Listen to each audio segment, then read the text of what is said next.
Bueno, este libro me llamó mucho la atención, a mí me encanta la historia y por lo mismo estuve muy agradecido que me invitara.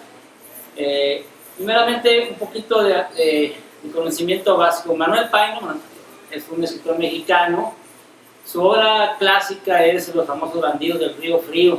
Tiene un librote así grandote, costumbrista, ¿no?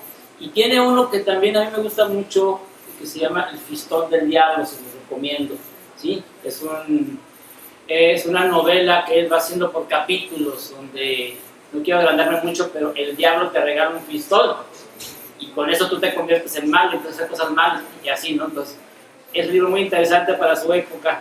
Él, aparte tiene otras, y también escribía para algunos periódicos, y es ahí donde empieza a hacer estas narraciones sobre Monterrey, también hace sobre Matamoros, si no mal recuerdo, y él consigue un trabajo en Matamoros como empleado de la aduana, y ahí es donde empieza su recorrido por todos esos pueblos del norte de México. Recuerda que él era de México, entonces todo esto era nuevo para él, ¿sí? Entonces, un poquito antes de que él llegue a Monterrey, en 1837, empieza a recorrer lo que es Ciudad Mier, Reynosa, Camargo, y llega a Laredo.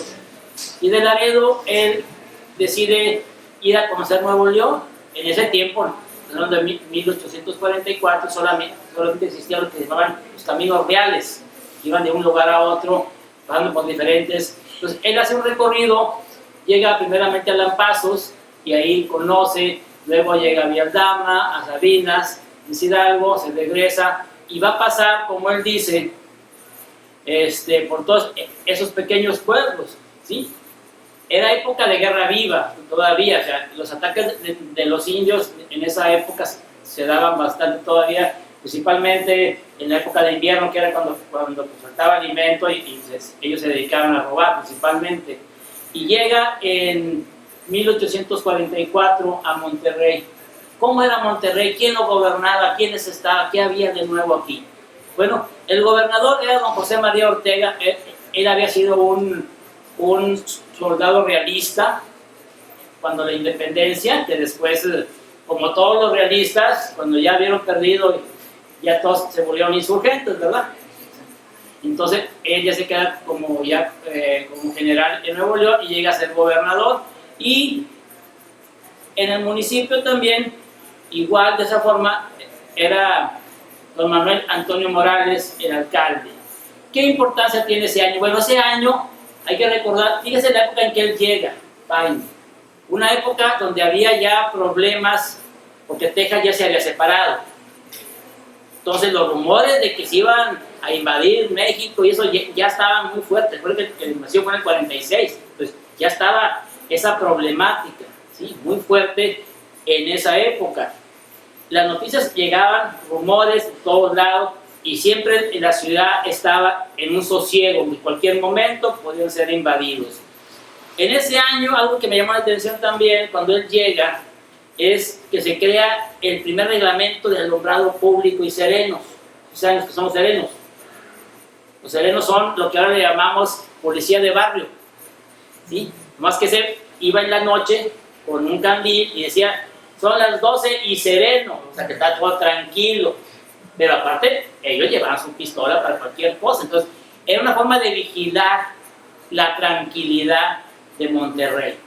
Cuando él llega, se da ese principalmente. En esa época había solamente 33 municipios, ¿sí? O sea, muchos de los que conocemos ahorita no existían. Apenas 10 años antes se había creado el municipio de San Nicolás, en 1830. Entonces, eran muy pocos. Y esa es la panorámica, vamos a decirlo, política, social, en la que llega este personaje de Paino. Entonces, como él entra por lo que es, para que se ubique, son muchos jóvenes aquí, la carretera Colombia, ¿sí? Por ahí entra él. Por eso, dentro de sus comentarios, él habla principalmente del bosque de Santo Domingo, porque al llegar a San Nicolás, tenía que pasar por el bosque de Santo Domingo, que todavía estaba completito. cuando la invasión, hay una desforestación tremenda del ejército norteamericano, porque ahí hace su campamento. Entonces, todavía lo conoce de una forma completo. Ha de haber sido muy hermoso ese lugar, había muchos encinos y muchos sabinos, etc. Me imagino que ha sido un lugar muy, muy bonito, vamos a decirlo así, ¿verdad?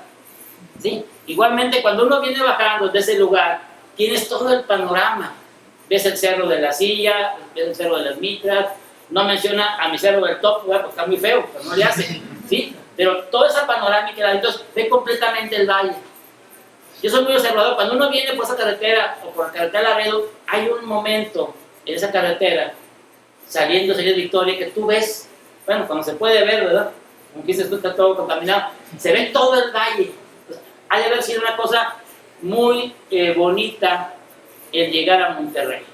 Monterrey era un valle muy fértil. Existían una gran cantidad de ojos de agua en todos lados. ¿Sí? En todos lados había ojos de agua, lo cual es cierto lo que dijo Carlitos, o sea, no era un lugar desértico, era todo lo contrario. ¿Sí? Entonces, esa es la descripción que él da. Él viene como turista. ¿Sí? Entonces, esa es la panorámica que Manuel Paino encuentra de lo que era Monterrey. Todavía era un lugar tranquilo, solamente estaba así la tensión de la invasión norteamericana. El otro personaje, Ignacio Martínez Elizondo, él sí es de esta región, él nació en San Carlos, Tamaulipas, pero estudió aquí en Monterrey, estudió medicina. Entonces, él es doctor, va a estudiar aquí. Hay una cosa muy interesante de él. Ya lo estaba explicando. Él fue escritor, fue doctor, fue político, anduvo, muere de una forma trágica cuando ya estaba la cosa muy tensa con Porfirio Díaz, había mucha gente en su contra y lo van a matar, si no recuerdo, en Nuevo Laredo, ¿verdad? ¿Qué es lo importante de él? Él va a hacer 2 viajes aquí. ¿Sí? En su primer crónica publicada en un libro que se llama Recuerdos de un viaje a América, Europa y África, es de lo más todo que anduvo, en 1884, que por cierto le dedica al doctor Gonzalitos, que había sido su maestro aquí en Monterrey. Se lo publica.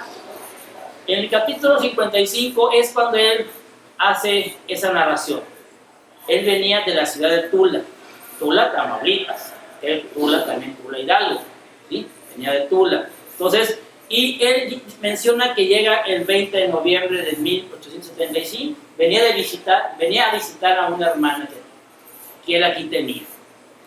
En esa, él venía de Tula, llegó a Ciudad Mier y de ahí viene. Entonces, él va a entrar por otra parte a Nuevo León. Dijimos que Manuel Paino entró por Laredo, ¿verdad? Él va a entrar por Ciudad Mier. Va a llegar al pueblo de Marín, primeramente, y luego ya llega a Monterrey. ¿Sí? Ese viaje ya lo hace en diligencia, o sea, ya había un transporte, ¿sí? Ya público. Manuel Paino no fue así, lo hizo o a su carroza de él o a caballo, no lo menciona. Él va a llegar aquí y lo más seguro que él va a entrar, como les dije, por el camino real de Mina, por el mismo camino que utilizaron el ejército norteamericano. Por ahí entró. Entonces, él, por lo mismo, no le toca ver el bosque de Santo Domingo, que queda mucho más hacia el poniente, sino que él entra por la parte oriente de Monterrey. Y, en verdad, él, en su primer visita ya, es algo más nostálgico. Él viene a ver a su hermana, empieza a preguntar por amigos, hasta por creo que una ahí pretendiente que tuvo, y hace relevancia a los edificios ya emblemáticos para esa época y que todavía siguen siendo aquí en Monterrey. El Colegio Civil, el Obispado, la Catedral, y dice cómo ya Monterrey estaba ya, dice él, que no había cambiado mucho desde cuando él había sido estudiante.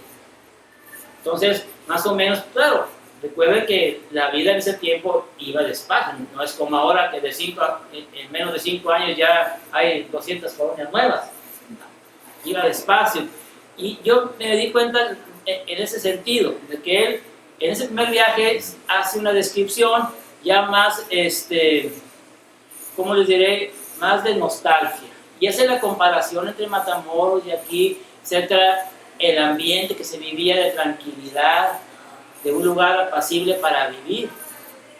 Después de ahí, él continúa su viaje hacia el municipio de Galeana y de Galeana va a ir hacia Tula. Ese es su primer viaje. En el segundo viaje, que es para mí el que más me interesó, lo hace en 1883. ¿Por qué? Porque ya Monterrey estaba entrando a la industrialización. Ese viaje ya lo hace en ferrocarril, que un año antes se había inaugurado. El primer ferrocarril en México fue el de México-Laredo, y él venía de Laredo. Y ahí se hace, ya viene más descansado, porque imagínense ustedes un viaje en diligencia. Es como ir en la ruta, ¿qué? 129 de la ciudad. Imagínense, igualito, era igualito. Paz, y imagínense, todo el día llegaban llenos de polvo y se bajaban a limpiarse y sigue. Entonces, no disfrutabas el camino todavía. Y yo veo ya en su segundo viaje que lo disfruta. Entonces, él en el ferrocarril empieza a observar y hace unas descripciones hasta de la vegetación, que le comentaba a Carlos que él hace ahí dice que él van pasando y que hay mucho mezquite y huizache, y dice de unas palmas datileras. Y le digo que, mano, no hay palmas datileras aquí, o sea, naturalmente no las hay. La que hay es la yuca, ¿sí? La clásica que avienta un racimo blanco de flores, que son comestibles, por cierto, pero la cuestión es que en el norte de Nuevo León, los que somos de pueblo, era común en todas las casas tener una palma datilera. Yo de niño me acuerdo que mamá siempre en agosto mandaba a comprar toda una penca con los dátiles, y la mochaba y la teníamos colgada, y andábamos buscando los que ya se estaban haciendo ya bien ricos a comérselos. Entonces era muy común en los pueblos.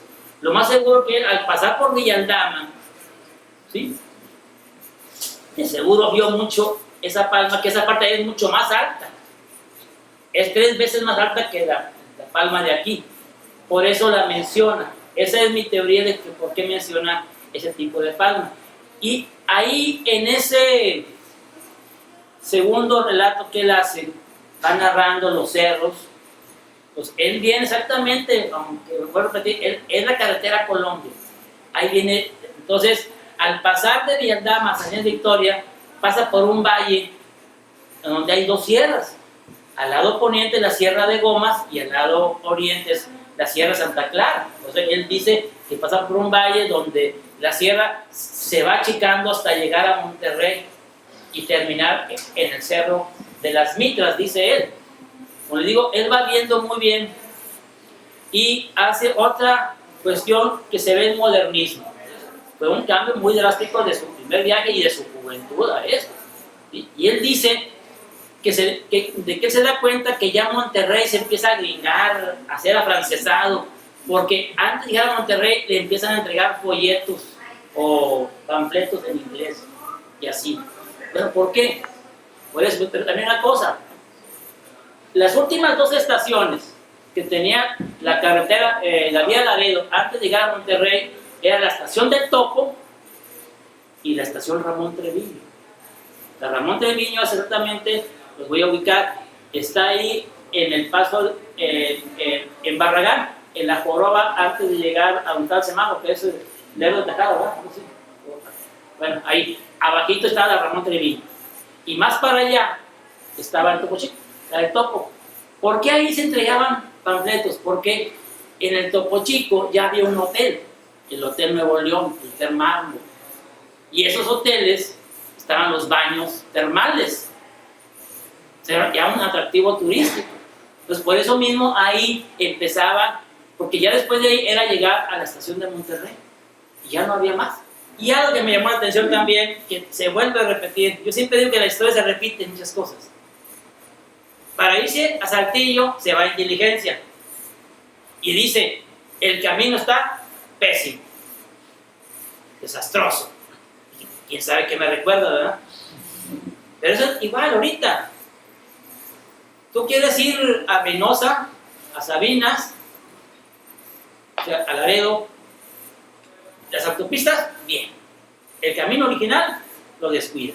Entonces, en ese tiempo, como ya se estaba haciendo el ferrocarril a Saltillo y estaba Laredo, como que descuidaban los caminos reales, ¿sí? Pues hay una cuestión así que sea también esa, entonces, él la maneja. O sea, que otra vez volvió, imagínense, ir bien cómodo en el tren, luego bajarte ahí, estás unos días, y luego vete en la diligencia a Saltillo. Me imagino que había sido muy pesado para él. Entonces, esa segunda relatoría que él hace, yo lo estoy viendo desde el punto de vista histórico, yo no soy literato, o sea, me llama mucho la atención y por eso quise más bien ubicar, que a veces en lo histórico hablamos de historia, de lugares, pero la gente se pierde, no sabe en qué lugar estaban, ¿verdad? Entonces, con esto tener participación, espero que los haya ubicado en tiempo, pasado y presente, de dónde estaban esos lugares, cómo llegó y la diferencia de cambios en menos de un siglo, ¿no? Es un Monterrey muy distinto al que vivimos, pero si se dan cuenta, con algunas problemáticas que siguen siendo actuales, ¿sí? Increíblemente. Pues muchas gracias por acompañarnos.